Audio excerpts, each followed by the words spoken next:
Vamos dar continuidade à nossa série sobre João. E semana passada o David falou sobre aqueles que ouvem, as ovelhas que ouvem a voz do bom pastor. E hoje nós vamos entrar no capítulo 11 do livro de João. E vamos ver o último milagre que João relata sobre a ideia que João tem desde o início, né? Como a gente viu, o livro de João, o evangelista, ele tinha como objetivo provar que Jesus é Deus para os incrédulos, para o mundo inteiro, e ele usa como método, como forma, as afirmações de Jesus, são os pontos mais relevantes do livro de João, as afirmações de Jesus sobre a sua divindade e as ações de Jesus, os sinais que Jesus fez. Então, ele começa no capítulo 2, mostrando as afirmações de Jesus, Jesus dizendo: destruam esse templo e eu o reconstruirei em 3 dias. Jesus afirmando a sua divindade, afirmando a sua capacidade de ressuscitar. O templo ali estava se referindo ao seu corpo. O próprio João explica isso. E no capítulo 4, Jesus diz claramente: eu sou o Messias, para a mulher samaritana. No capítulo 5, Jesus diz que meu pai trabalha até agora e eu trabalho também.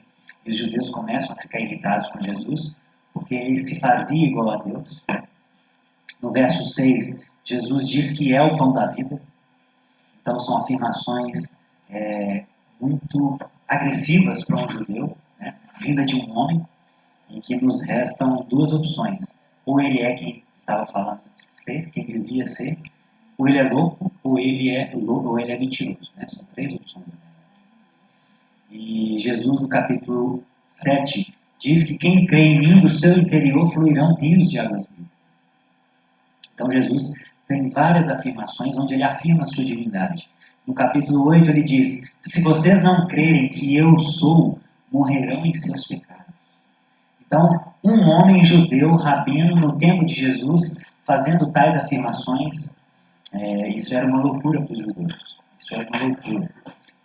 Ele afirmando que se as pessoas não crescem que ele é, e o termo ali que ele usa para eu sou, é a mesma palavra de Moisés, quando Moisés pergunta para Deus: quem é o Senhor, qual é o seu nome? E Deus fala para ele: eu sou o que sou. Então Jesus usa essa mesma expressão para referir sobre a sua pessoa. Por isso que os judeus, em vários momentos, pegaram pedras para lançar nele, porque para eles isso era uma blasfêmia. Em João 8 ainda, 58, Jesus diz: antes de Abraão nascer, eu sou. Novamente ele usa esse termo. No capítulo 10, verso 30, ele diz: eu e o Pai somos um. E os comentadores vão dizer que a expressão ali, somos um, tem a ver com a essência, não tem a ver com a mesma missão. Porque nós temos a mesma missão de Deus, mas nós não temos a mesma essência de Deus. Então a expressão que Jesus usou ali no original tem a ver com, ele está dizendo que ele tem a mesma essência do Pai. Ele e o Pai são um em essência. Então essas são as afirmações que João reúne para provar que Jesus é Deus. E temos também os sinais. São 7 sinais, são 7 milagres que João escolhe para provar a divindade de Jesus. O primeiro é a transformação da água em vinho, em João 2. O segundo é a cura da filha do oficial, do filho do oficial, no capítulo 4. No capítulo 5, a cura do paralítico no tanque de Betesda. No capítulo 6, a multiplicação de pães. No capítulo 6 ainda, Jesus anda sobre as águas. No capítulo 9, ele cura um cego de nascença. E nesse capítulo, como um fechamento, ele faz aquilo que é mais difícil. Ele ressuscita uma pessoa, ele ressuscita um morto. Então, as afirmações de Jesus, juntas com os sinais que ele fez, junto com os sinais que ele fez, são o método de João provar para os seus ouvintes e para nós que ele é quem dizia ser de fato. Ele não é louco, e ele não é mentiroso. Ele é Deus, de fato.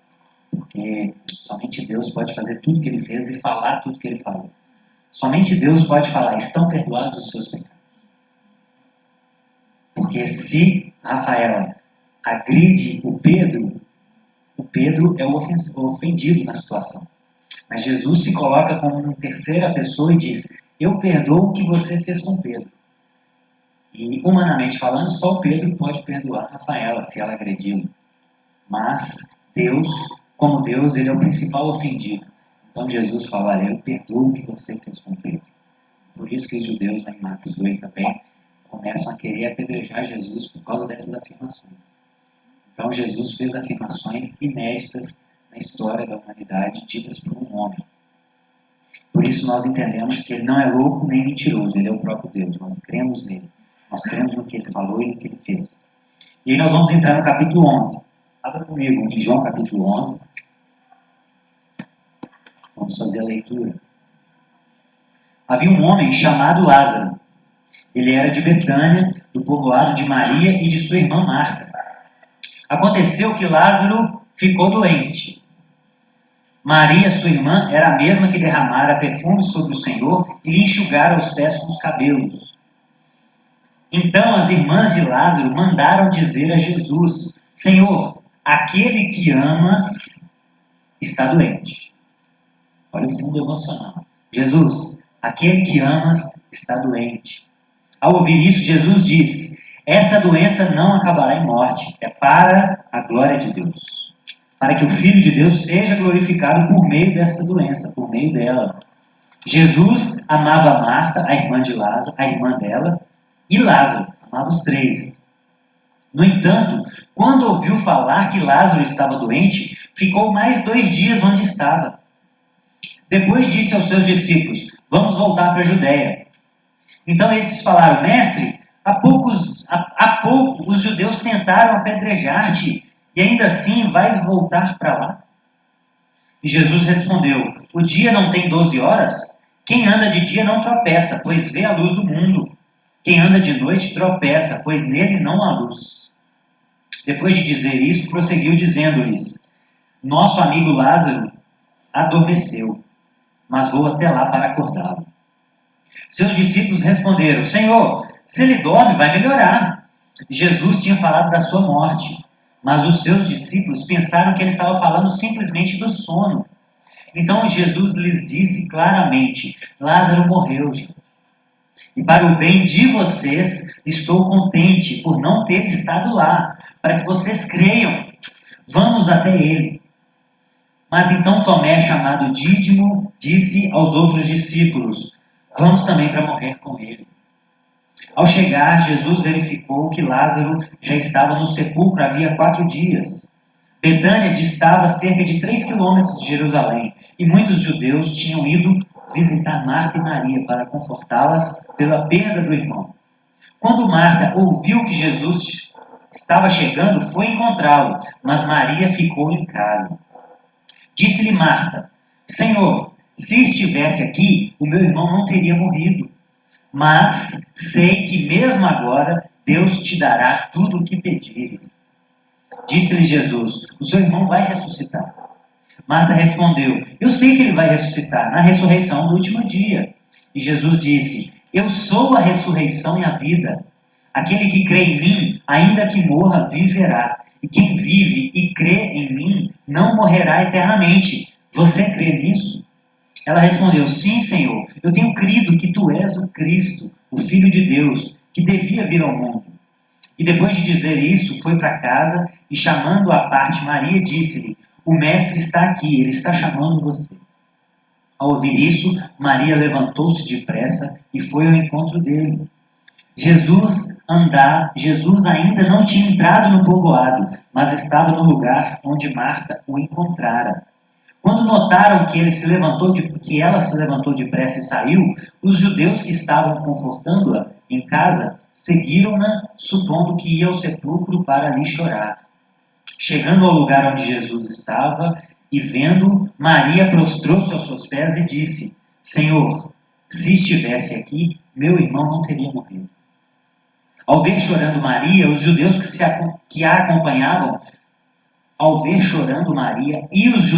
a acompanhavam, Jesus agitou-se no espírito e perturbou-se.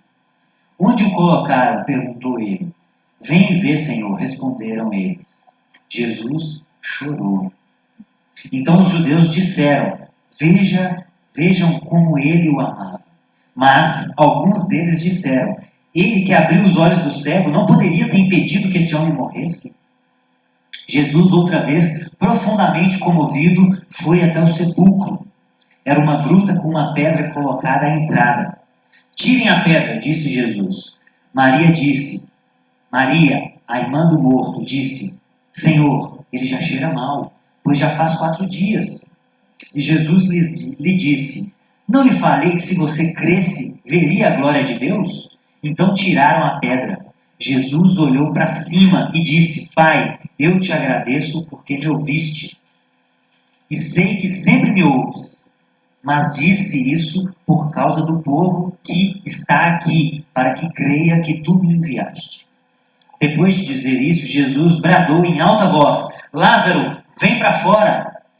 O morto saiu com as mãos e os pés envolvidos em faixas de linho e o rosto envolvido num pano. Disse-lhes Jesus: Tirem as faixas dele e deixem-o ir. Muitos dos judeus que tinham vindo visitar Maria, vendo o que Jesus fizera, creram nele. Amém.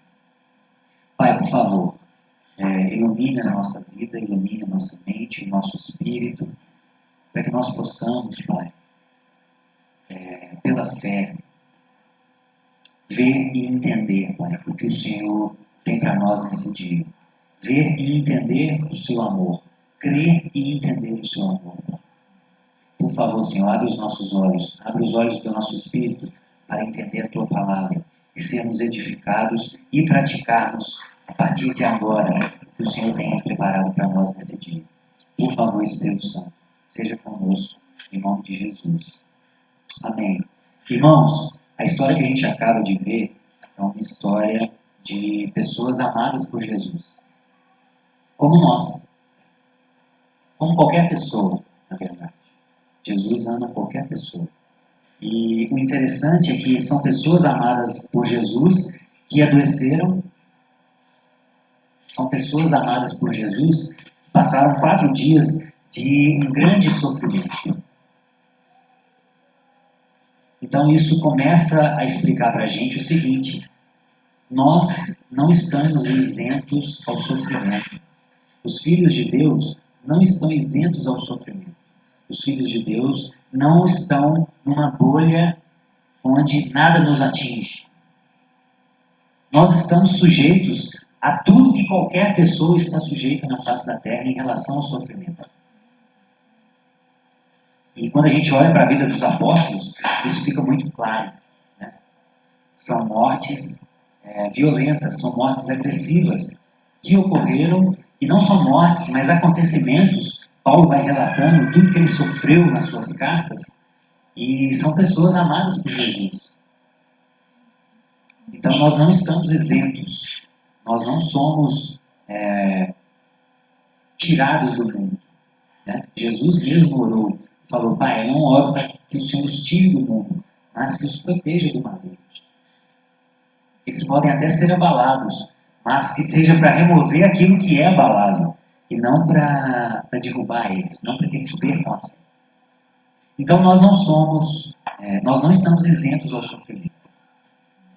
E essas pessoas passaram por tudo isso mesmo sendo pessoas próximas de Jesus e pessoas amadas por Jesus. Jesus amava os 3.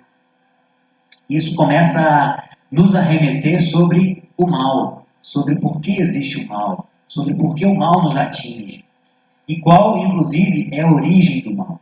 Por que existe o mal no mundo? Por que nós vivemos num mundo onde um indivíduo faz tanto mal a outros, que muitas vezes são inocentes, às vezes são até crianças.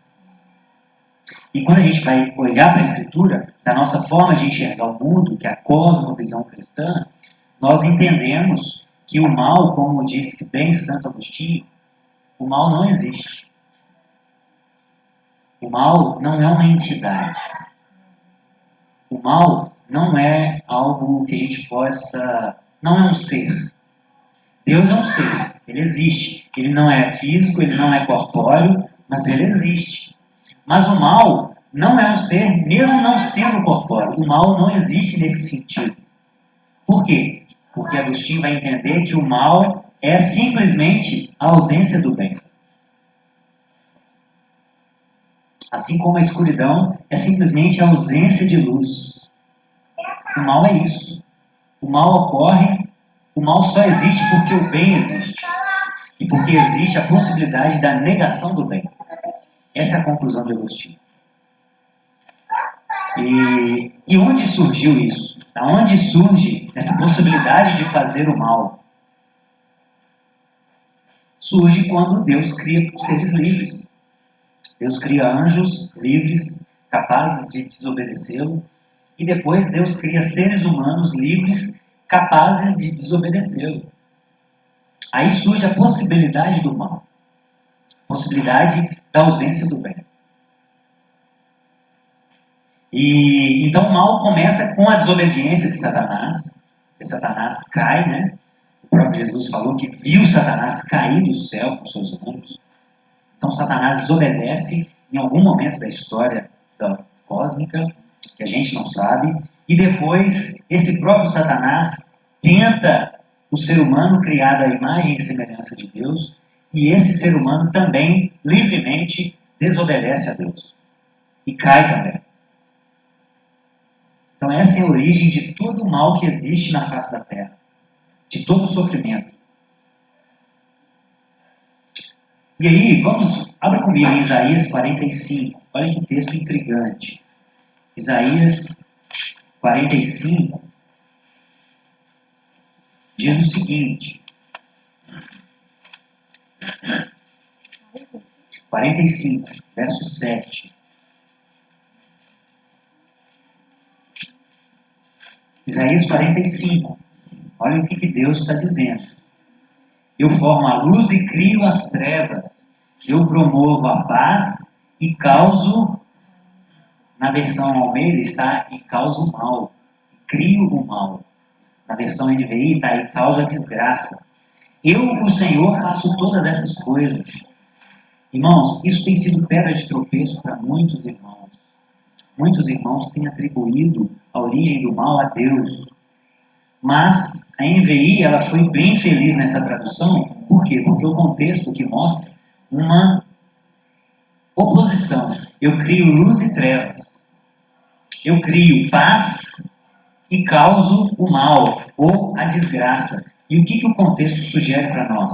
Deus cria não o mal moral. Deus não é a origem do mal moral no coração de Satanás, de Adão ou de qualquer outra pessoa. Deus não... Tiago vai dizer que Deus não pode ser tentado pelo mal. Deus não pode fazer isso. Porque a essência dele é totalmente boa. Ele não pode ser tentado pelo mal. Então Deus não é o criador do mal moral. Deus é o criador do mal circunstancial. E ainda para uma finalidade boa, que nós vamos ver também. Então Deus não cria o mal moral. Deus não é o autor daqueles desejos pecaminosos dentro da cabeça de Satanás, dentro da cabeça de Adão e dentro da nossa cabeça. Não é Deus o criador disso. Ele cria um mal circunstancial. Ele cria seres livres para fazer o mal. Então Deus é indiretamente causador dessa possibilidade do mal. Mas por quê? Por causa da conta que ele fez antes da criação da humanidade. Quando ele foi criar todas as coisas, desde a eternidade, ele teve que fazer uma conta. Ou eu crio um mundo sem nenhum mal, mas para criar um mundo sem nenhum mal, eu preciso criar robôs programados para fazer apenas aquilo que eu sou, o bem. Porém, nesse mundo possível, não existiria o amor. Porque, como diria C.S. Lewis, o amor presume liberdade. Então, o David só ama o Timóteo porque ele dá liberdade para o Timóteo rejeitá-lo. Se o Deus amarrar o Timóteo, se o David amarrar o Timóteo nas pernas dele e falar, você precisa me amar, você tem que me amar, isso não é amor. Então o amor presume liberdade. Então Deus precisou pensar nisso antes da criação do mundo. Se eu crio um mundo sem nenhum mal, eu não vou criar um mundo com amor. E inclusive eu não vou criar um mundo com pessoas com a possibilidade de conhecerem o amor, de desfrutarem do amor, que sou eu. Porém, se eu crio um mundo de seres livres, eu já sei que o mal será possível, porém, esse mal vai poder ser usado, inclusive, em quase todas as circunstâncias, para algo bom, inclusive para essas pessoas me conhecerem. Então Deus viu que na balança, essa segunda possibilidade seria melhor. Seria, na sua sabedoria, um mundo possível melhor. Por pior que exista maldade no mundo. Em todo o contexto, pensando em todas as possibilidades possíveis, pensando em todas as ações possíveis, pensando na combinação de o que uma ação pode causar na vida de outra pessoa e como isso pode resultar, no fim dos tempos, em algo bom, Deus, em sua sabedoria, em sua capacidade de fazer essas contas que fogem ao nosso entendimento, Ele viu que isso seria melhor. Então, por isso, Deus cria um mundo com a possibilidade do mal.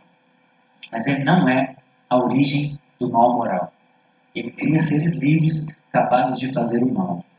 E com um propósito. O mal tem um propósito, inclusive. É claro que Deus desejaria que nenhum mal ocorresse. Só que nessas possibilidades, criando seres livres e capazes de desobedecê-lo, isso é logicamente impossível. Senão, ele teria que programar essas pessoas. Então, criar um mundo com liberdade torna o mal algo inevitável. Mas ele usou esse mal para um propósito bom, inclusive, porque ele é bom. E o mal, Deus permitiu que surgisse desde o início, primeiro para a sua glória. Olha em João capítulo 9. Volta um pouquinho em João, a gente está em João 11. Volta um pouquinho em João capítulo 9, naquele exemplo do cego. Fizeram uma pergunta para Jesus. 9:3. Jesus, quem pecou? Verso 2. Seus discípulos lhe perguntaram: Mestre, quem pecou, este homem ou seus pais, para que ele nascesse cego? E Jesus respondeu: nem ele nem os seus pais pecaram. Mas isto aconteceu para que a obra de Deus se manifestasse na vida dele. Então Deus permitiu o mal no mundo, primeiro para a sua glória, para que a sua glória fosse ressaltada no mundo. Olha aí agora em capítulo 11, verso 4. Quando Jesus soube que Lázaro estava doente, ele disse: essa doença não acabará em morte. Essa doença é para a glória de Deus. Então Deus permite o mal para a sua glória, primeiramente. E depois, para quê? Para compartilhar o seu amor para com o maior número de pessoas possíveis. Por quê? Porque uma vez que o mal foi originado com Satanás e com Adão, isso afetaria a nossa natureza. Todo mundo já nasceria inclinado ao mal. Então o sofrimento é necessário em alguns momentos. Por quê? Porque esse mal que afetou a gente nos ensurdece. Nós não conseguimos ouvir a voz do bom pastor. Então, como diria C.S. Lewis, Deus ele sussurra pelo prazer, mas ele grita pelo sofrimento. Este é o seu megafone para despertar o homem surdo. Então o pecado afetou a gente de tal maneira que ele nos ensurdece. E Deus viu que o mal poderia ser usado para uma finalidade boa. Para quê? Para acordar a gente desse nosso sono causado pelo pecado. Então tem pessoas, é aquele velho ditado, tem pessoas que vão pelo amor e tem pessoas que vão pela dor. Infelizmente, tem pessoas que só vão pela dor. E quando a gente vai vivendo e conhecendo histórias, a gente vê que tem pessoas que se aproximam de Deus exatamente nos momentos mais difíceis da sua vida. Tem pessoas que se revoltam, mas tem pessoas que se amolecem. Por quê? É igual o sol. O sol, se a gente colocar um pote de cera e um pouco de barro molhado, o sol vai derreter a cera e vai endurecer o barro. Então tem a ver com um pouco que eu falei no último domingo também que eu preguei. Tem a ver com o solo. Tem a ver com o solo do nosso coração. Então, dependendo do solo, o sofrimento endurece ou amolece. Então Deus ele permite, em alguns momentos, é a causa de algum sofrimento na nossa vida, primeiro para a sua glória e junto com isso, para que o amor alcançasse o maior número possível de pessoas. Abra comigo em Amós, capítulo 4. Veja o que Amós diz sobre o cativeiro babilônico. Amós está nos profetas menores aí, nos livros próximos, no finalzinho do Antigo Testamento. Amós capítulo 4.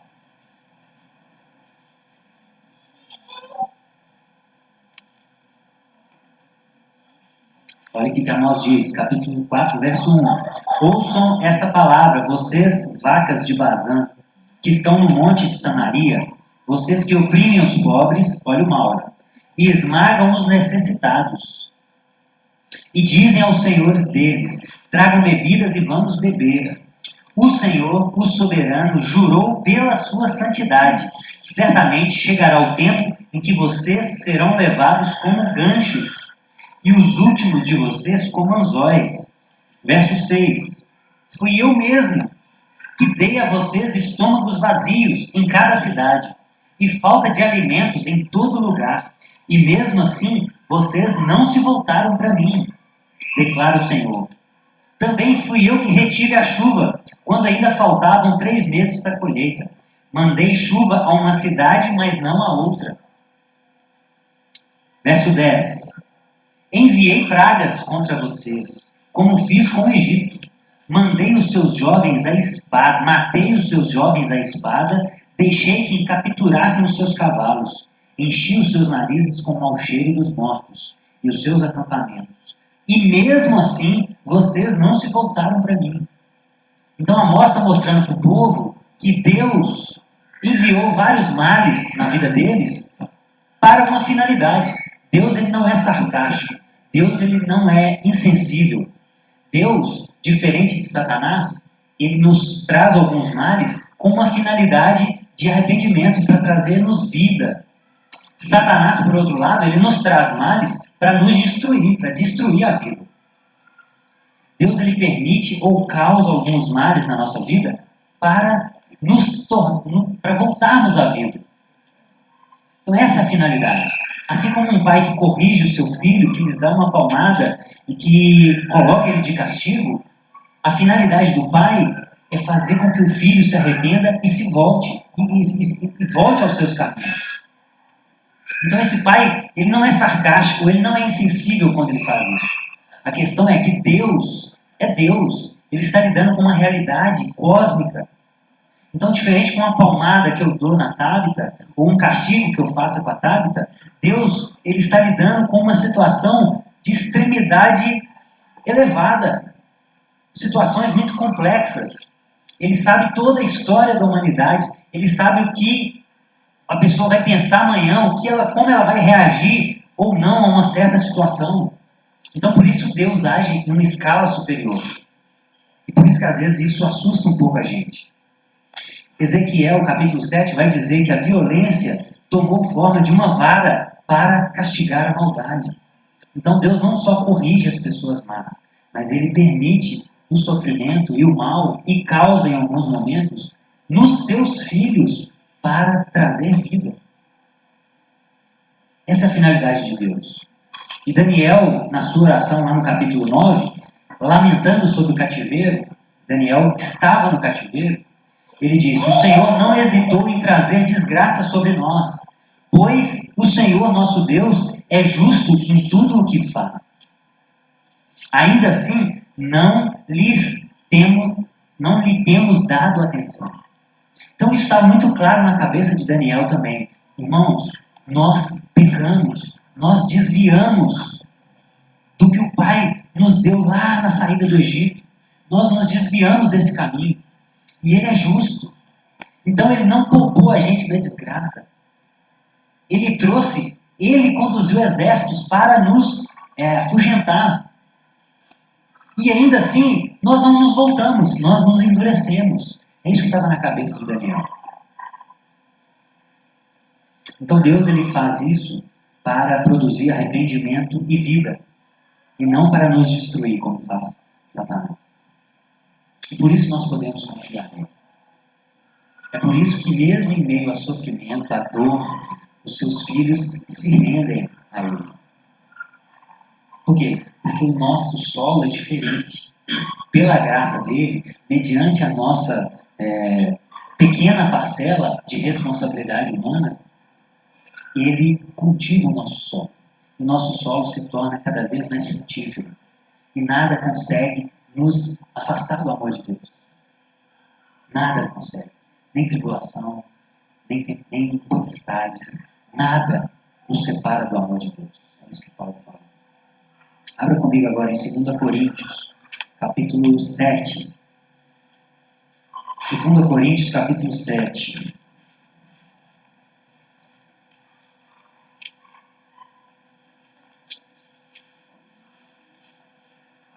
Verso 9. 2 Coríntios 7, verso 9. Paulo, em 2 Coríntios, está falando com os coríntios sobre as consequências ou o que a primeira carta dele causou nos coríntios. E ele fala: agora, porém, me alegro. Verso 8. Mesmo que a minha carta lhes tenha causado tristeza, não me arrependo. É verdade que a princípio me arrependi, pois percebi que a minha carta os entristeceu. Porque Paulo foi muito duro em 1 Coríntios com eles. Ainda que por pouco tempo. Agora, porém, me alegro. Não porque vocês foram entristecidos, mas porque a tristeza os levou ao arrependimento. Pois vocês se entristeceram como Deus desejava. E de forma alguma foram prejudicados por nossa causa. A tristeza, segundo Deus, não produz remorso, mas sim arrependimento que leva à salvação. E a tristeza, segundo o mundo, produz morte. Então, na cabeça de Paulo, isso também estava muito claro. A tristeza, o sofrimento, aquilo que vem da parte de Deus para nós, é para produzir vida. Mas a tristeza, segundo o mundo, ela sim produz morte, ela é para nos destruir. Por quê, irmãos? Essa vida não é a finalidade última pela qual nós existimos. Nós não existimos para nascer, crescer, reproduzir e morrer. Essa não é a finalidade da nossa vida. Isso é uma visão materialista de mundo. Isso é uma visão que observa apenas isso aqui e agora.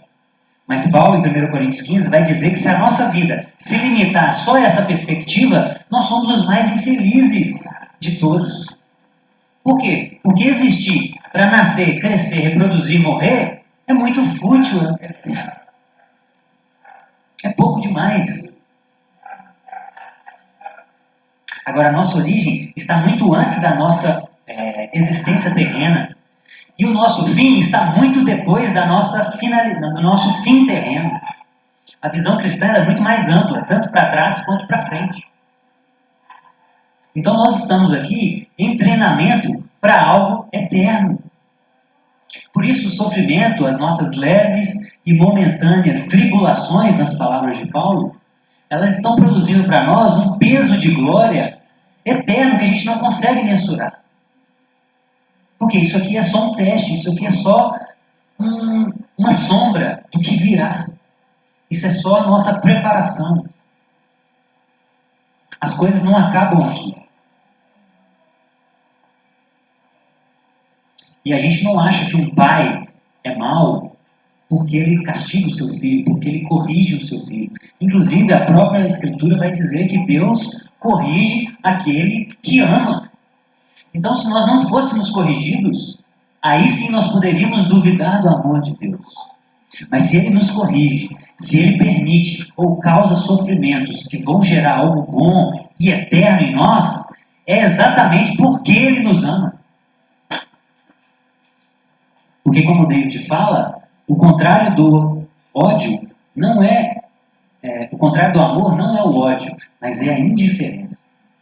Então, se Deus fosse indiferente a nós, aí sim, nós teríamos a certeza de que Ele não nos ama.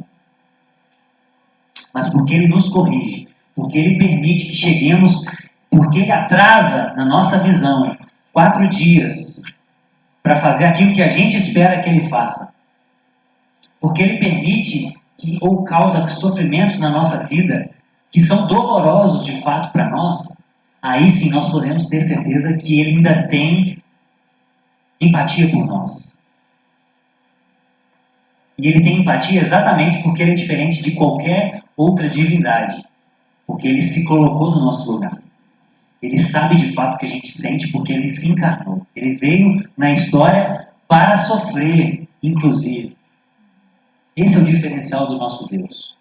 Os deuses gregos, os deuses egípcios, criavam e criaram os seres humanos para trabalhar e fazer o trabalho pesado que eles não estavam aguentando fazer. Mas o nosso Pai fez o contrário. Ele não tinha trabalho nenhum na eternidade e desceu, se encarnou exatamente para tomar o nosso fardo pesado. É o contrário. Essa é a maior prova de amor. E Ele veio, inclusive, para sofrer no nosso lugar. Por isso Ele é diferente de qualquer Deus, de qualquer outra religião. Por isso que só Ele merece ser chamado de Deus com D maiúsculo. E por isso Ele merece o nosso coração dobrado diante dele.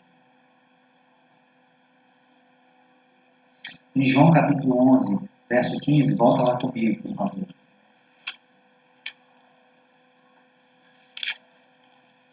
Olha o que Jesus disse para os seus discípulos. João 11, 15. No 14 ele começa, gente, Lázaro morreu, ele não está dormindo só. Isso foi uma parábola, uma expressão, uma figura de linguagem que eu usei. Lázaro morreu. E, para o bem de vocês, eu estou contente por Lázaro ter morrido e por não ter estado lá. Para quê? Para que vocês creiam. Então Jesus tinha um propósito em permitir que Lázaro morresse, não só para o discipulado com Lázaro, não só para o discipulado de Maria e Marta, pelo que elas iriam aprender nessa situação, mas também para os discípulos. E não só os discípulos. Por quê? Porque eles eram pessoas conhecidas e vieram multidões de Jerusalém, como a gente viu, para confortá-las, Maria e Marta. Então todas essas pessoas presenciaram as obras de Jesus, os sinais de Jesus, a ressurreição de Lázaro. Então Deus tem muita coisa em mente quando Ele permite o sofrimento humano. Ele tem muita coisa em mente. Ele tem em mente o bem de inúmeras pessoas em inúmeras situações. Por quê? Beneficiando Lázaro, Maria e Marta. Beneficiando os seus discípulos, Ele iria beneficiar toda a humanidade. Porque isso foi um dos pontos do discipulado de Jesus com os apóstolos, que fez com que eles deixassem de ser homens medrosos para morrer por Jesus. E nós só estamos aqui hoje graças à disposição deles também. Então, Deus, e tudo isso foi decidido antes da criação do mundo. Nada pega Jesus de surpresa. Nada pega Deus de surpresa. Todos os atos, todas as ações foram minimamente calculadas antes da criação de tudo. Então Ele sabia que tudo isso iria ser convertido em um bem maior. Todos esses males menores iriam ser convertidos em um bem maior, para o maior número de pessoas possíveis. Livremente. Possíveis porque é livremente. Porque precisa ser livre. Porque o amor presume a liberdade. Jó é o outro exemplo, irmãos. Jó sofreu. Jó foi provocado, Deus foi provocado por Satanás, e ali Deus permite que Satanás atingisse Jó em várias áreas da vida, causando-lhe sofrimento inimaginável, perdendo filhos, perdendo todos os seus bens, perdendo a sua saúde, a sua dignidade. Ele chegou no fundo do poço, sem nenhuma razão aparente, porque o próprio Deus disse que Jó era justo. E o próprio Deus se orgulhou diante de Satanás sobre a vida de Jó. A questão é, quantas pessoas ao longo dos tempos não foram edificadas e ainda não estão sendo edificadas com o exemplo de fé de Jó? E Jó, diferente de vários de nós e de vários críticos, se amoleceram diante do sofrimento. Não se endureceram. Jó se amoleceu. Então o sofrimento ele não é ao acaso. Deus ele não perdeu o controle. E a gente vê nesses textos, nesse texto inclusive de João, algumas reações ao sofrimento. Olha no verso 21, o que Marta diz? Senhor, se o Senhor estivesse aqui, meu irmão não teria morrido. E Maria fala a mesma coisa no verso 32. Senhor, se estivesse aqui, meu irmão não teria morrido. Então o sofrimento, irmãos, às vezes, ele nos tira esse foco macro, eterno, e nos faz enxergar apenas as circunstâncias terrenas, locais. Mesmo se Jesus não tivesse ressuscitado Lázaro, estava tudo bem. Jesus não teria errado com Marta e com Maria. Ele não teria errado. Mas aí elas, por um momento, olharam apenas a circunstância terrena.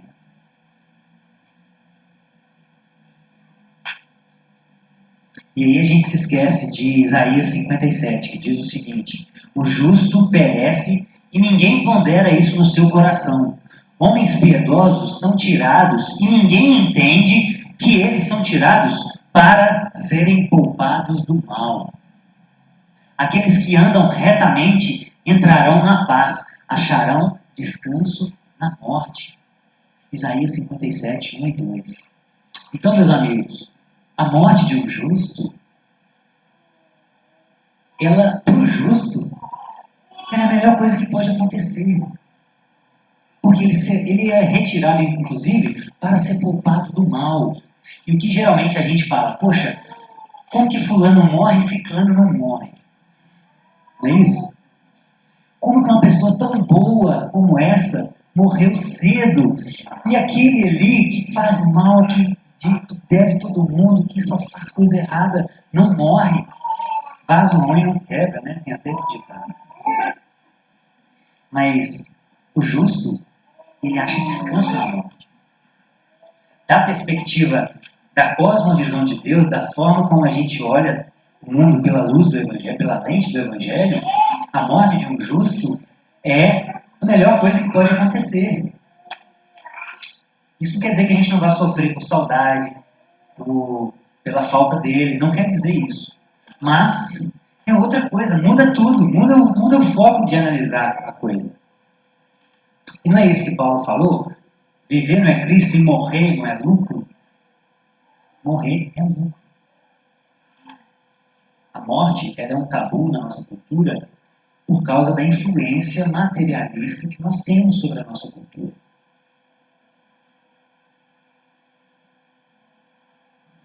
E Jesus não erraria se não tivesse ressuscitado Lázaro, até porque um dia Lázaro morreu de fato, depois de ser ressuscitado. E provavelmente, por ter passado por esse discipulado, Maria e Marta, se ficaram vivas, se não morreram depois ou antes, elas aprenderam a lição. Provavelmente, elas talvez choraram menos, talvez elas tinham mais paz interior quando Lázaro morreu a segunda vez e não ressuscitou. Então está tudo bem. O justo morrer ou o ímpio morrer, está tudo bem. A gente sofrer, está tudo bem. Tudo isso é parte do discipulado. E não que Deus desejava isso desde o princípio, mas por causa da desobediência, isso foi usado e utilizado por Deus para um fim maior. E a segunda reação que ocorreu é incredulidade e dúvidas. Olha no verso 37. Alguns disseram, ele que abriu os olhos do cego não poderia ter impedido que esse homem morresse? Olha a dúvida que surge dentro de nós quando a gente está passando pelo sofrimento. Mas Deus não poderia ter impedido isso? Deus é todo poderoso. Isso era algo tão simples dele fazer. Ele não poderia ter feito isso? E aí começam a surgir perguntas dentro de nós. Ele me ama mesmo? Será que ele me ama mesmo? Se ele me amasse, ele agiria dessa forma. Nós já temos algumas conclusões. Por quê? Porque nós somos afetados com a independência original. Adão e Eva quiseram ser independentes. E a gente quer raciocinar independentemente da lógica de Deus. Se ele me amasse, ele não permitiria ou não causaria isso na minha vida. Quem falou? O que vai acontecer daqui 5 minutos na sua vida? Você sabe? Não sabe. O que vai acontecer daqui 1 hora? O que aconteceria se você fizesse diferente do que fez há 10 anos atrás? Nós não sabemos de nada. Ele sabe tudo. Ele sabe o que vai acontecer, o que aconteceria se tal ação fosse tomada ou não tomada. Alguns vão chamar isso de conhecimento médio de Deus, né? Que é a capacidade de Deus olhar para o futuro e saber o que aconteceria mediante possibilidades. Isso faz parte da onisciência de Deus. Deus sabe o que de fato vai acontecer, qual reação as pessoas vão tomar daqui 5, 10, 50 anos. Mas Ele sabe também o que elas fariam se acontecesse algo diferente. Ou se tivesse uma situação diferente. Isso tudo faz parte do conhecimento de Deus. E isso não entra totalmente na nossa cabeça. Chega uma hora que bate, dá tela azul. Nossa mente buga. Por quê? Porque está além da nossa capacidade. Não tem como a gente chegar nesse nível. Por que Jesus demorou mais 2 dias para chegar lá? Não só para discipular Lázaro, Maria, Marta, os discípulos, para o bem de toda a humanidade. Não só por isso. Mas por quê? Porque os rabinos daquela época acreditavam que até o 3º dia, um agente divino poderia ressuscitar aquele morto. E aí Jesus espera um dia a mais para mostrar para eles que só Deus poderia fazer aquilo. Porque no 4º dia, esse agente divino já não poderia mais fazer. Teria que ser o próprio Deus pessoalmente. Então, Jesus esperou propositalmente para chegar lá e falar assim, gente, esse cenário aqui é só Deus, não é? É. Então, eis-me aqui. Eu vou fazer. E ele chama Lázaro para fora. E, verso 45, muitos dos judeus que vieram visitar Maria, vendo o que Jesus fizera, creram nele. Deus sabia que ia dar certo, ele já tinha essa capacidade de ver anteriormente. Então ele não perde o controle de nada. A sua bondade não está excluída de nenhuma das suas ações, por mais duras que elas podem parecer. Ele continua sendo bom. Ele continua tendo controle. Ele continua querendo o nosso bem. Porque nenhum filho, a Escritura vai dizer também, nenhum filho fica alegre com a correção na hora. Fica. Lembra da sua infância. Eu já tive um ódio mortal da minha mãe, porque ela me tirava da rua jogando bola para arrumar minha cama. Que eu não tinha arrumado. Aquilo ali me tirava do sério. Ela me tirava da rua, eu já ia fazer o gol. Para parar, vem cá arrumar sua cama. É. E aquilo eu não entendia, eu ficava virado com aquilo. Mas por que ela não pode esperar eu acabar de jogar para... Mas por quê? Porque se fosse tão mole comigo, eu não, pelo meu coração inclinado ao pecado, eu não aprenderia. E hoje eu agradeço ela por isso. Mas a correção, ela não parece boa no momento. A correção nunca parece boa. Quando a gente está no meio do sofrimento, tudo isso parece sem sentido. Mas Deus está olhando de uma posição privilegiada. Toda a história. Tudo o que acontece na nossa vida pode interferir na vida do outro, positivo ou negativamente. Imagina a quantidade de pessoas no mundo, imagina a quantidade de possibilidades que ele tem tudo na mente dele. Não perde o controle. E o verso 35 fala algo muito interessante. O menor versículo da Bíblia. Jesus chorou. Deus não é insensível. Deus, ele... Inclusive no verso 33, ele agitou-se em espírito, e a palavra original aqui tem a ver com urrar de raiva. Urrar de raiva. Quando Jesus vê aquela situação de desespero, de morte, de sofrimento, ele urra de raiva. E assim, eu suponho que ele estava urrando de raiva, inclusive por lembrar de toda a história da humanidade. Que nada precisaria ser assim se Adão e se Satanás não tivessem escolhido desobedecer desde o princípio. Não precisava ser assim. Então imagino Jesus pensando, se eles não tivessem desobedecido, isso não precisaria estar acontecendo. E aquela raiva, aquela ira santa de Deus. Então eu tenho inclusive que morrer na cruz para consertar isso que foi feito. Aquela indignação dele. Por isso que ele ira, ele se urra de raiva. E também mediante aquele sofrimento. Jesus chora, Jesus se compadece. Então a gente, quando vai castigar o filho, ou quando vai permitir que ele tome um choque para ele aprender a não enfiar mais o dedo na tomada, não é por sarcasmo, não é porque a gente gosta de ver o sofrimento dele. A gente se compadece. E Deus também se compadece de nós.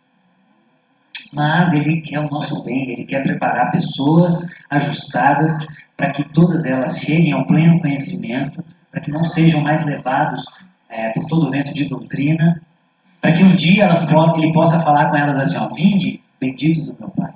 Esse é o objetivo dele. Essa é a finalidade última que Ele quer para nos corrigir. E a terceira e última reação que acontece, a dúvida, a incredulidade, né? A perda de foco e também a fé. O sofrimento também causa fé. Olha no verso 22. Depois de Marta dizer aquilo, né, perder o foco e falar, Senhor, mas se o Senhor tivesse aqui, ele não teria morrido. Ela diz o seguinte, tem um mas sei que mesmo agora Deus te dará tudo o que pedires. Então, a nossa vida é assim também. Um dia a gente sai daqui, durante o louvor, a gente está com toda a fé do mundo. Uai, canta com toda a força. E aí, às vezes a gente sai daqui e titubeia. E aí a gente arrepende e volta um pouco. Na segunda-feira a gente está com aquela fé toda. E na terça a gente está duvidando um pouco. Não é tão assim. Então essa é a nossa inconstância. E maturidade tem a ver exatamente com ser o mais constante possível. À medida que nós vamos caminhando e sendo provados e aprovados, nós vamos sendo mais constantes. E essa constância vai saindo assim, ó, e vai diminuindo, e vai diminuindo. Ficar exatamente constante, perfeitamente constante, talvez só quando Jesus voltar. Mas a nossa ideia é diminuir essas curvas para umas curvas menores e chegar o mais próximo da constância possível. Até Jesus voltar, ou até a gente morrer. A gente pode morrer. Nós vamos morrer. Você já pensou como vai ser a sua morte? Não sei se isso é doideira, mas eu fico pensando como vai ser a minha morte. Eu fico tentando me preparar psicologicamente, inclusive a próxima tatuagem vai ser nesse sentido. Eu fico tentando me preparar psicologicamente para a minha morte. Eu já escrevi os meus agradecimentos póstumos. Já está tudo escrito. E esses dias eu vi um vídeo que me chocou um pouco. Eu gosto de ver essas coisas de pessoas morrendo. E aí eu vi um vídeo que, mesmo eu gostando, esse vídeo me chocou. Porque quando a morte ela é aparentemente sem sentido, isso choca mais a gente. É um vídeo de uma pessoa com uma outra pessoa na piscina, em cima dela. E a pessoa que está em cima foi pular, não pulou para frente, pulou para o ar. Aí ele caiu na cabeça do cara. E o pescoço do cara quebrou. Aquilo ali, irmãos, não precisava daquilo. E o vídeo vai em câmera lenta ainda. O vídeo vai em câmera lenta mostrando o pescoço do cara quebrando. Mas a morte, ela está aí. Está preparado para a morte? eu acho que é um grande passo na nossa caminhada cristã. É um grande passo. Não só para estar preparado para a morte do outro, mas estar preparado para a nossa morte. Isso eu acho que muda toda a forma da gente viver o agora. Eu acho que essa é a grande vantagem de pensar na morte nesse nível. Assim. Muda tudo. Toda vez que você fizer planos e você pensar que amanhã você pode não estar aqui, ressignifica tudo. Muda tudo. E Marta teve essa oscilação. Ela perde o foco por um momento, mas depois ela, mas eu sei que o Senhor pode fazer tudo que quiseres, o Pai vai te ouvir.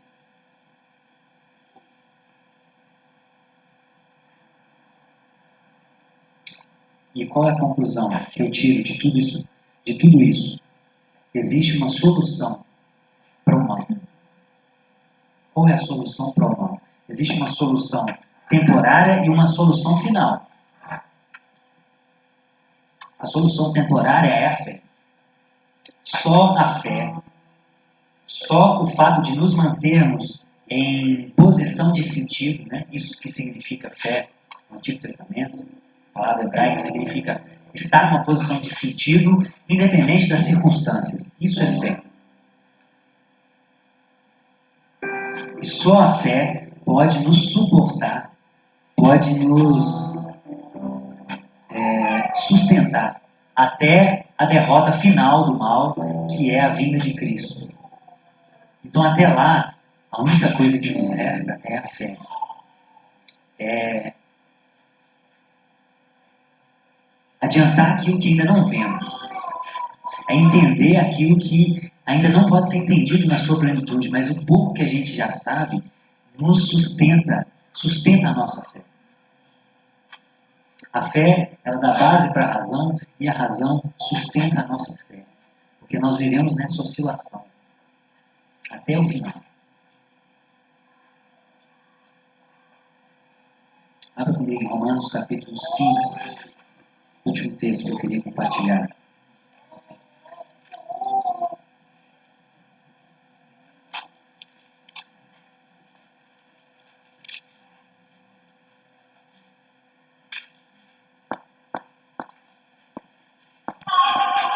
Romanos capítulo 5. Só isso aqui pode nos sustentar, irmãos. Só isso aqui pode nos sustentar até Jesus voltar. Olha, Deus demonstra o seu amor por nós. Cristo morreu em nosso favor quando ainda éramos pecadores. Só isso aqui pode nos sustentar. Porque quando a gente lembra que nós somos beneficiados por não merecer. E isso é a maior prova de amor que existe. Eu queria que nós orássemos e declarássemos a Deus que independente do que a gente possa passar aqui nessa terra, independente se nós vamos ser crucificados de cabeça para baixo, como Pedro fez, independente se nós vamos ser julgados em covas de leões ou em estádios com feras para nos devorar, independente do quão agressivo seja o nosso sofrimento, que nós possamos declarar: sim, Pai, eu creio. Eu só preciso ouvir a sua voz. O vento pode soprar, o céu pode se escurecer, mas minha fé permanece em Ti, Jesus. É isso que nós queremos cantar e orar a Ti nesse momento, Pai. Nós não vivemos pelas circunstâncias, nós vivemos pela fé. O justo vive pela fé. Então nós não somos levados pela dor que o nosso corpo sente. Nosso caráter não é moldado por tudo aquilo que aflige a nossa alma. A nossa fé permanece em Ti, Pai, naquilo que o Senhor fala e naquilo que o Senhor fez. Porque o Senhor provou o seu amor por nós, sendo nós ainda pecadores. Então nós não temos dúvidas do seu amor, Pai. Nós apenas cremos. Nós não temos dúvidas mais, Pai. O que o seu Filho fez foi a maior prova de amor que podemos ter. Então é por isso que nós cremos, Jesus. E se não cremos na capacidade ou na medida correta, ou se ainda nem cremos, Pai, nós clamamos pela sua misericórdia, pela sua intervenção. Intervenha no nosso medo, no nosso meio. Intervenha no nosso medo também. Tire, lança fora todo o nosso medo, porque o amor lança fora o medo. É isso que nós queremos te declarar, Senhor.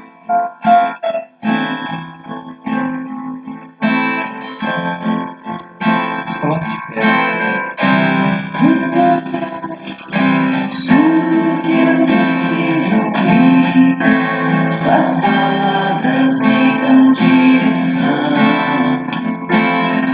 A tua voz é tudo que eu preciso ouvir, tuas palavras me dão direção. A tua voz é tudo que eu preciso ouvir, tuas palavras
entregar, nós estamos dispostos, Senhor. Nós somos teus discípulos, e o discípulo é aquele que abraça a sua missão.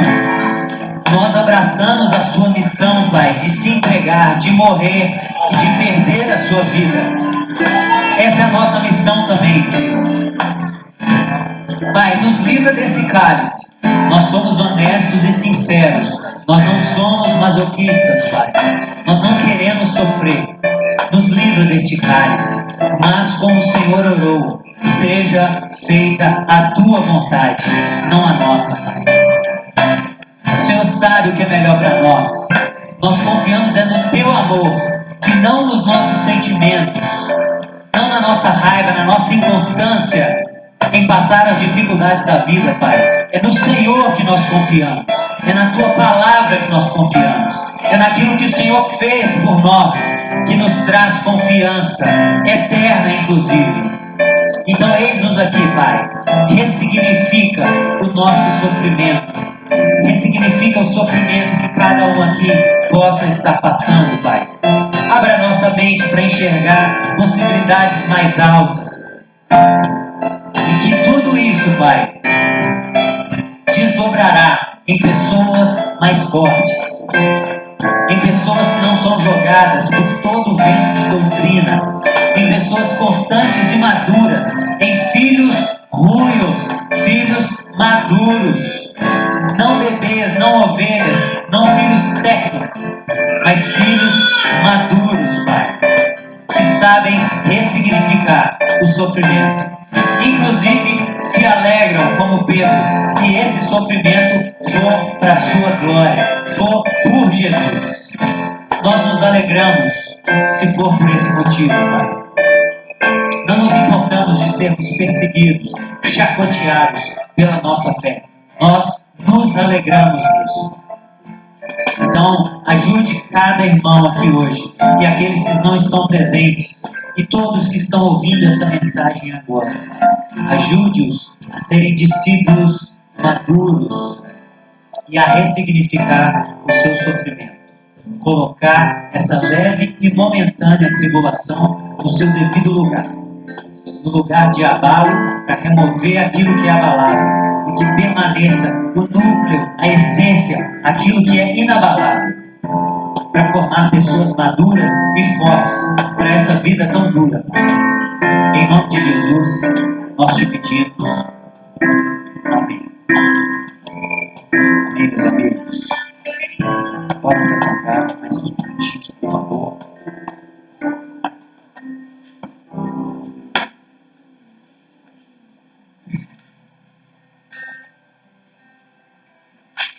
A gente vai para a nossa penúltima contribuição da nossa série sobre cosmovisão cristã do dinheiro. Nos momentos em maio, a gente teve a nossa escola sobre educação financeira e a gente está repartindo nos cultos um resumo daquilo que a gente viu na escola, né, Guilherme? Foi muito produtivo, foi muito bom para nós e queremos repartir com todos os irmãos, inclusive com aqueles que não conseguiram participar da escola. E a gente está vendo que os 5 princípios que eu percebo na Escritura quando se trata de dinheiro. Quando eu olho para a Escritura e tudo que eu já li sobre dinheiro na Escritura, eu percebo 5 princípios. O primeiro, o perigo do excesso. Deus nos alertando sobre o perigo do excesso. Não só do dinheiro, mas de tudo que o dinheiro se desdobra. Poder, fama, né? Tudo isso é muito perigoso. Nós precisamos estar bem fundamentados para que a casa não caia. Depois vimos o princípio da vida leve. A vida precisa ser leve. Ela não pode ser um fardo. O trabalho não pode ser um fardo, tanto no sentido psicológico, né, que aponta para a questão da vocação. A gente tem que fazer aquilo que a gente ama, quanto no sentido físico. Às vezes a gente trabalha em excesso porque estamos galgando estilos de vida desnecessários para uma vida digna. E isso também vai contra a teologia da pobreza, porque a Bíblia ela não ensina nem riqueza nem pobreza, mas a dignidade. Então a gente tem que curtir a vida também. A gente tem que fazer churrasco. Ontem a gente fez um churrasco, né, Tiago? Maravilhoso. Então esses momentos são dignos, a gente precisa disso, a vida tem que ser leve. A gente tem que aproveitar a vida que Deus nos deu também. A vida eterna começa agora, gente. O próprio Jesus em João falou que ele veio trazer vida em abundância. Então a vida não é um fardo. A vida é uma vida com abundância. Observando todos esses princípios. Perigo do excesso, uma vida leve. A gente viu semana passada a generosidade, né? Que é o termo mais abundante da Bíblia. Deus falando o tempo todo. Cuide daqueles que têm menos. Cuide daqueles que estão necessitados. O meu objetivo não é que uns sobre e outros falte, mas que haja equidade. Que cada um tenha o necessário para a sua vida digna. E hoje nós vamos ver o princípio do limite da poupança pessoal. Por quê? Porque a Bíblia também fala de prudência, né, Gui? Nós temos que ser prudentes. E o Gui existe, a profissão dele existe exatamente para nos ensinar a como ser prudentes. A como não ser maus mordomos daquilo que Deus tem nos confiado. Então a Bíblia fala de prudência. É bom e justo termos uma reserva de emergência, inclusive. A questão existe um limite, irmãos. Da mesma forma que existe um limite de uso, existe um limite de poupança também. E isso começa lá em Deuteronômio, capítulo 17. Deus formando um povo, e ele diz o seguinte: isso era uma lei para o rei. Deus já começa a colocar limites para os reis lá de Israel. Olha o que diz, Deuteronômio 17, a partir do 14. Deus está falando com o povo, olha, já prevendo, né? Quando vocês tomarem posse da terra, vocês vão pedir um rei. Vocês vão pedir um rei terreno. Este rei, porém, não deverá adquirir muitos cavalos. Ele não tomará para si muitas mulheres. Se o fizer, desviará o seu coração. Também não deverá acumular muita prata e muito ouro. Olha que interessante. Geralmente, os teólogos da prosperidade usam a vida de Salomão para embasar o excesso. Só que a própria Bíblia, o próprio Deus, já tinha colocado uma lei para o próprio Salomão, para ele não adquirir muitos cavalos, não tomar para si muitas mulheres, que foi o que ele fez, né? Ele teve 1000, e não acumular muita prata e muito ouro. Então, qual é o erro teológico?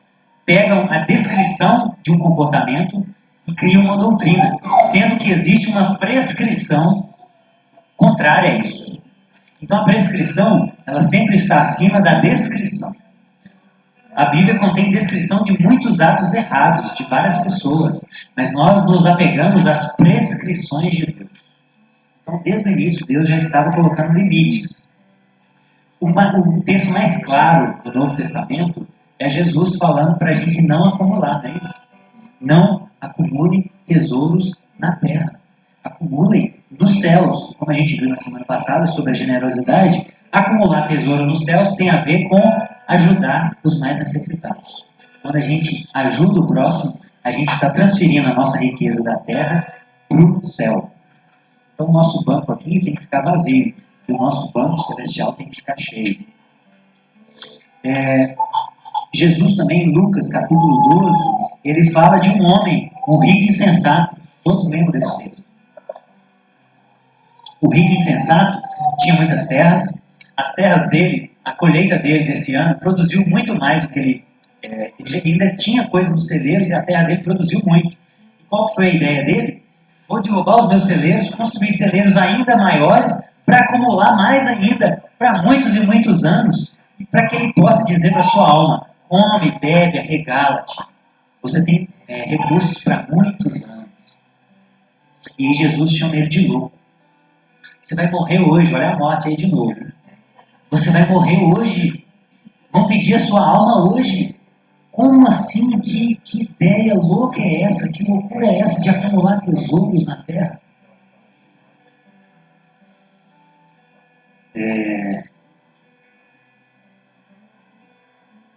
E Atos, capítulo 4, relata, já existe essa prescrição, e aqui nós temos a descrição de pessoas que entenderam e praticavam esse princípio.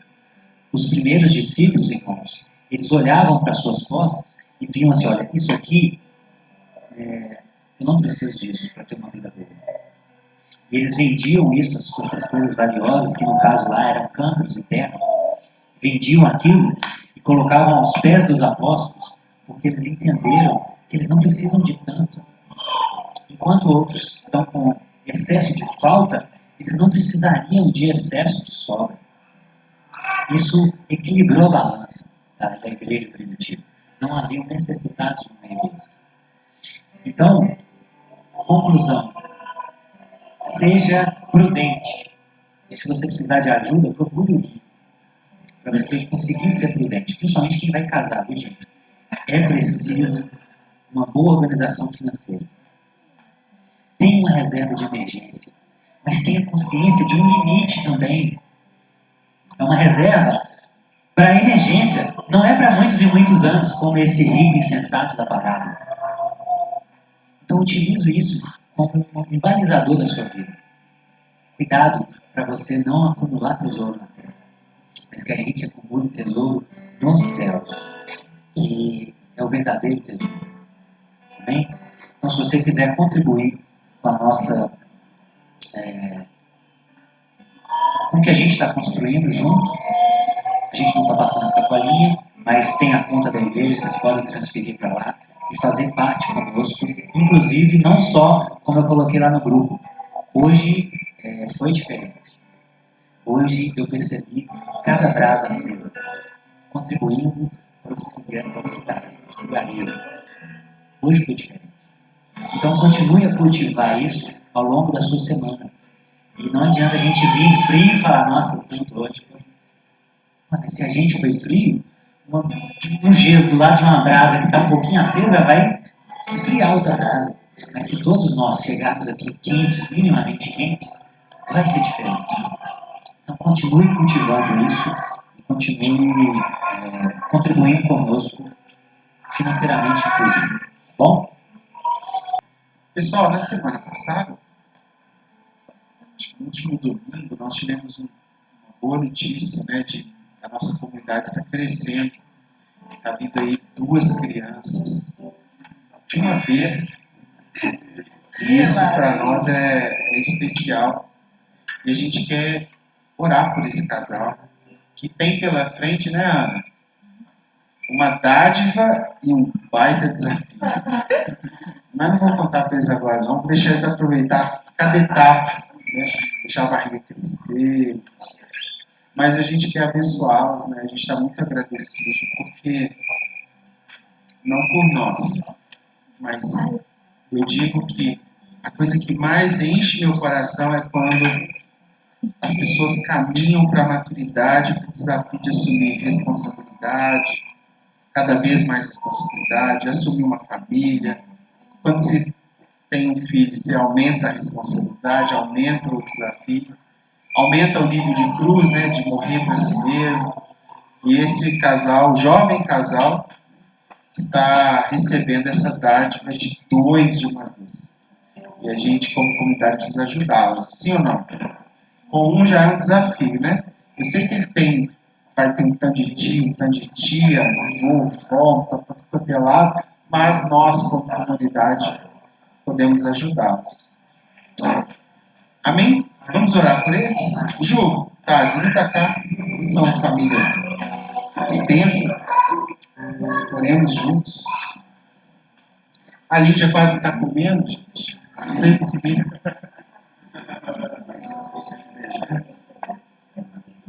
Quem tiver maçã, frutas ácidas para doar. Estende sua mão para cá.